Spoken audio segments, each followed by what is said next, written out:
Dedicated to Eastern and Southern Kentucky, this is WYMT Mountain News Weekend Edition. Good evening, I'm Keaton Hall.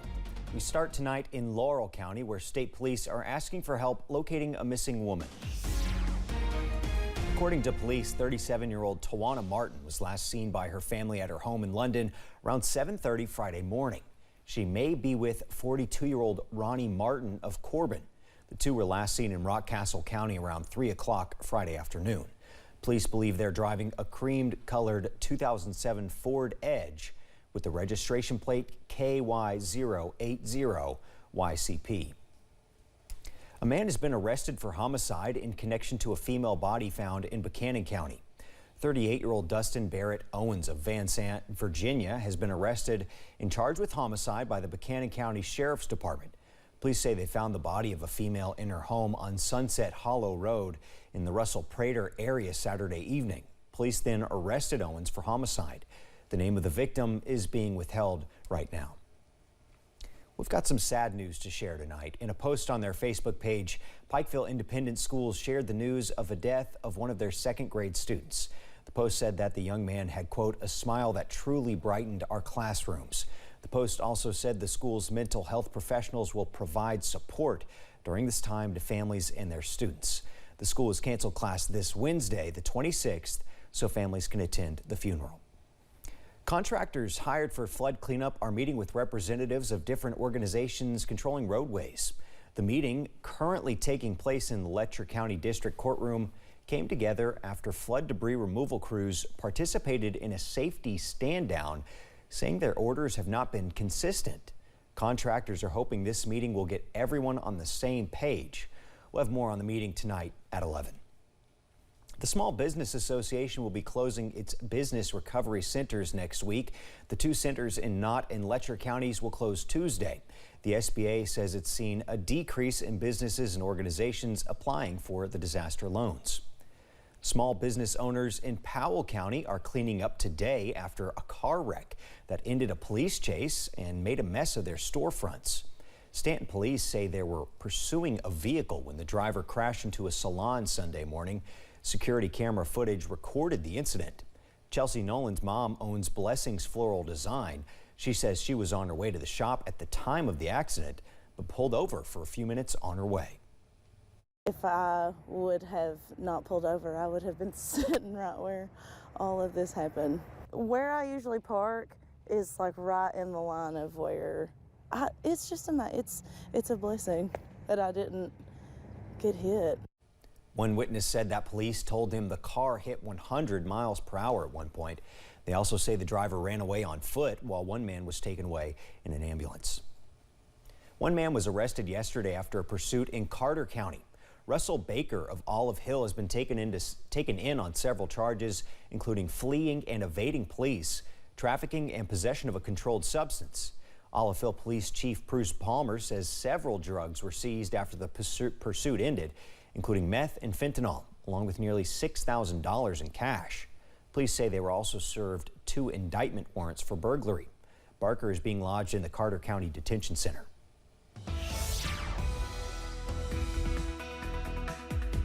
Well, a warm but quiet evening throughout the mountains today. Plenty of sunshine, and that drove temperatures up into the 70s in many spots. A look outside right now from our camera at the University of Virginia's College at Wise. 66, the current temperature there. Sunset in progress. That's what many of us are seeing throughout the mountains tonight. Buffalo Mountain camera here in Perry County. There's that sun falling below the horizon tonight. 77, the current reading there. So we're in pretty good shape out there tonight. It is warm, though. 77 in Hazard. Same thing in Irvin. The warm spots right now, 75 Somerset, 74 in Jackson. And a little cooler, as you'd expect, down there into Southwest Virginia, where it's 70 in Clintwood and 66 in Wise. Satellite and radar, you see those clouds approaching from the west, but they're not quite here yet. So for tonight, partly to mostly clear, 50 out there for an overnight low. Winds on the calm side. Details coming up, though, on when we could see a return to a few showers. That's in a few minutes. Keaton? Thank you, Evan. Good to have you on the weekend. A Lexington man who served in World War II was honored at his church today. Lewis Fields was just 17 when he joined the Navy. He served in the Pacific theater of the war and was in Japan when the atom bombs were dropped there. We were with Fields and other veterans honored on the recent honor flight. Today, he was named a Kentucky colonel, and his service was recognized at Tate's Creek Christian Church. I don't want no glory for me. All the glory goes to God.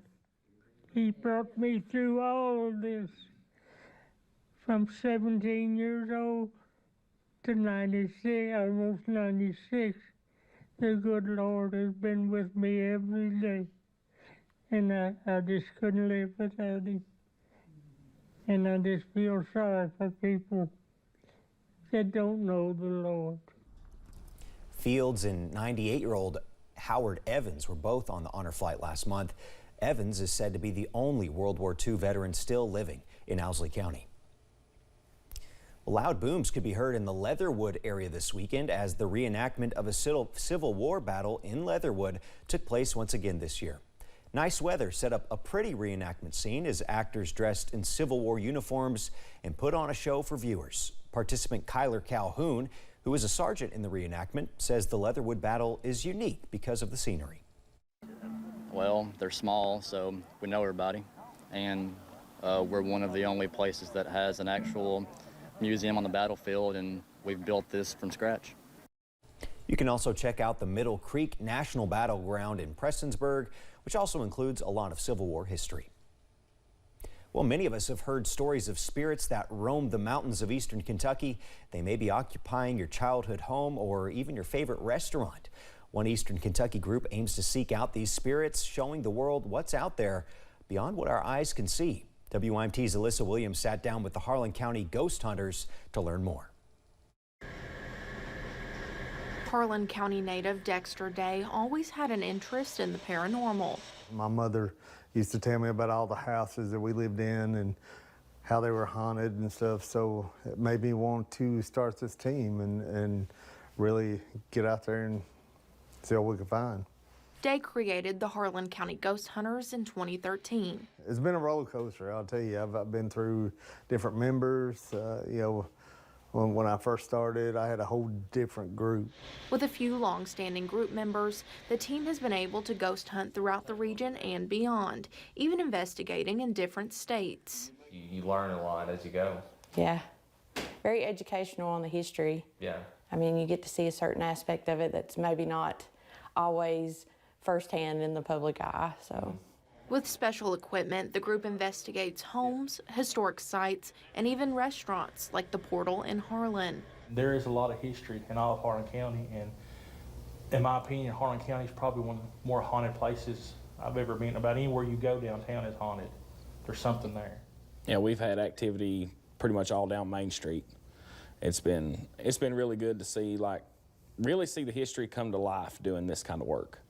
Those with the Harlan County Ghost Hunters say they encourage any skeptics to come out and investigate with them. A lot of people, I've talked to, I got friends that buzz to say, oh, that's not real, whatever. Just wait till you experience it firsthand. Then you'll look at it differently. Uncovering the paranormal world, one investigation at a time. In Harlan County, Alyssa Williams, WYMT Mountain News. The Harlan County Ghost Hunters like to film their investigations and dive further into the paranormal world with their podcast. You can hear more about the Harlan County Ghost Hunters on our website at WYMT.com.